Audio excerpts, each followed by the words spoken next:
क्या आप सोच सकते हैं कि किसी देश की राजधानी में दिन के उजाले में ऐसे धमाके हों कि राष्ट्रपति भवन के कांच तक चटक जाएं? और वह हमला बाहर से, सीमा पार के किसी देश से हो, वो भी ड्रोन से? यह किसी हॉलीवुड फिल्म की स्क्रिप्ट नहीं है, बल्कि सीरिया की राजधानी दमिश्क की आज की हकीकत है। 18 जुलाई 2025 की सुबह, जब अधिकतर लोग अपने दफ्तरों और दुकानों के लिए निकल रहे थे, तभी आसमान में उड़ते एक ड्रोन ने सीरिया के सुरक्षा प्रतिष्ठानों को निशाना बनाया।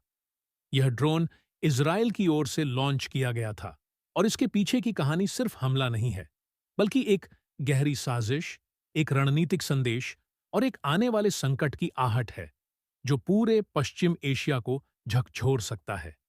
आज हम जानेंगे कि इजराइल और सीरिया के बीच ये तनाव क्यों इतना बढ़ गया है, ड्रूज समुदाय इसमें कैसे शामिल हुआ, इस हमले के पीछे की पॉलिटिक्स क्या है, और इस पूरी घटना का असर भारत और दुनिया पर क्या पड़ सकता है।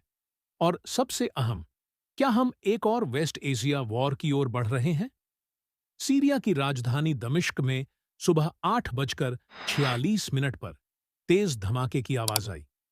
शुरुआत में लगा कि ये कोई आतंरिक विस्फोट है, लेकिन जैसे जैसे वीडियो सामने आने लगे, यह साफ हो गया कि ये हमला बाहर से हुआ है।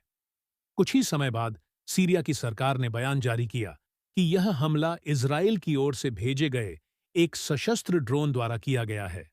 इस ड्रोन ने Syrian defence headquarter, military barrack और एक खुफिया सेंटर को टारगेट किया।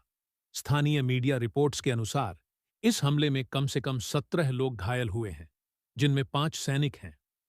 3 इमारतों को भारी नुकसान हुआ है और पास के इलाकों को खाली करा लिया गया है। लेकिन सवाल सिर्फ इतना नहीं है कि हमला हुआ। सवाल है कि क्यों हुआ, अभी क्यों हुआ, और इस हमले का मतलब क्या है। इजराइल और सीरिया के बीच दुश्मनी कोई नई बात नहीं है। 1948 में जब इजराइल एक देश बना, तभी से इन दोनों देशों के संबंध तनावपूर्ण रहे हैं। 1967 में 6 दिवसीय युद्ध के दौरान इजराइल ने सीरिया के गोलन हाइट्स क्षेत्र पर कब्जा कर लिया था। ये वही इलाका है जहां ड्रूज समुदाय भी बड़ी संख्या में रहता है, और यहीं से इजराइल और सीरिया के बीच तनाव की असली चिंगारी शुरू हुई थी।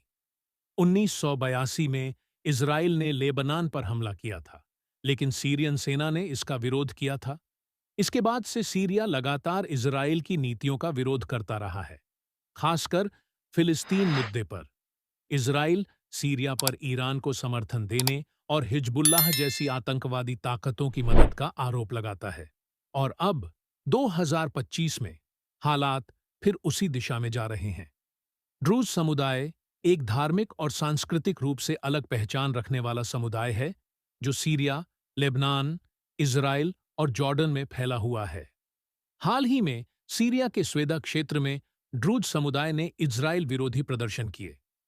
इन प्रदर्शनों में इजरायली झंडे जलाए गए और सीरिया सरकार से मांग की गई कि वह इजराइल के खिलाफ और कठोर रुख अपनाए। इजराइल ने इसे सीधे तौर पर एक चुनौती माना और यह संदेश देने की कोशिश की कि अगर आप सीमाओं के पार से हमें उकसाएंगे, तो हम सीधे आपकी राजधानी में जवाब देंगे। इजराइल की सैन्य नीति हमेशा से ही सर्जिकल, सीमित और संदेश देने वाली रही है। उसका मकसद अक्सर यह होता है कि बिना युद्ध की घोषणा किए अपने दुश्मनों को यह दिखा दिया जाए कि अगर वह चाहे तो किसी भी समय हमला कर सकता है। इस हमले में भी यही रणनीति साफ नजर आई। इजराइल ने यह हमला करके यह संदेश दिया कि वह सीरिया की धरती पर अपनी रेड लाइन बना चुका है, और अगर सीरिया ने या वहां के किसी समूह ने उस लाइन को पार किया, तो जवाब दमिश्क के दिल तक पहुंच सकता है।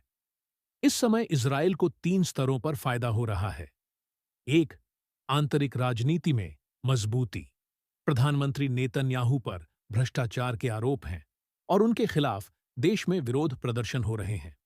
ऐसे में एक आक्रामक विदेश नीति उनका समर्थन बढ़ा सकती है। दूसरी, सेना का मनोबल ऊंचा करना।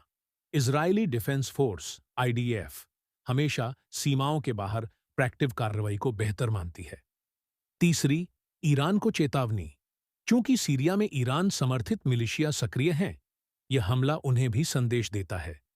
सीरिया की सरकार ने तुरंत इस हमले की निंदा करते हुए कहा कि यह देश की संप्रभुता पर खुला हमला है और इसका जवाब दिया जाएगा। राष्ट्रपति बशर अल असद ने इसे सीरिया की प्रतिष्ठा को चोट पहुंचाने की साजिश बताया और कहा कि दमिश्क पर हमला सीधे तौर पर युद्ध की चेतावनी जैसा है। सीरिया ने संयुक्त राष्ट्र सुरक्षा परिषद यूएनएससी की आपात बैठक बुलाने की मांग की है और रूस तथा ईरान से राजनयिक समर्थन की अपील की है। दमिश्क में रूस और ईरान के राजदूतों ने भी इजरायल की आलोचना की है, लेकिन अब तक किसी भी देश ने सीधा हस्तक्षेप नहीं किया है। अंतर्राष्ट्रीय राजनीति में यह मुद्दा और भी जटिल हो जाता है जब हम अमेरिका, रूस और ईरान की भूमिका को देखते हैं। अमेरिका इजरायल का करीबी सहयोगी है और अक्सर उसकी सैन्य कार्रवाई को आत्मरक्षा मानता है। इस बार भी व्हाइट हाउस से यही बयान आया कि इजरायल को अपनी सीमाओं की सुरक्षा का पूरा अधिकार है। रूस, जो सीरिया का सैन्य और कूटनीतिक साझेदार है, उसने इजरायल की आलोचना की, लेकिन अभी तक सीधा कोई जवाब नहीं दिया। उसकी प्राथमिकता यूक्रेन युद्ध है, इसलिए वो सीरिया को केवल सीमित समर्थन ही दे सकता है। ईरान ने इस हमले को युद्ध की कार्यवाही कहा है और इजरायल को परिणाम भुगतने की चेतावनी दी है। माना जा रहा है कि ईरान समर्थित हिजबुल्लाह अब सीमाई इलाकों में सक्रिय हो सकती है।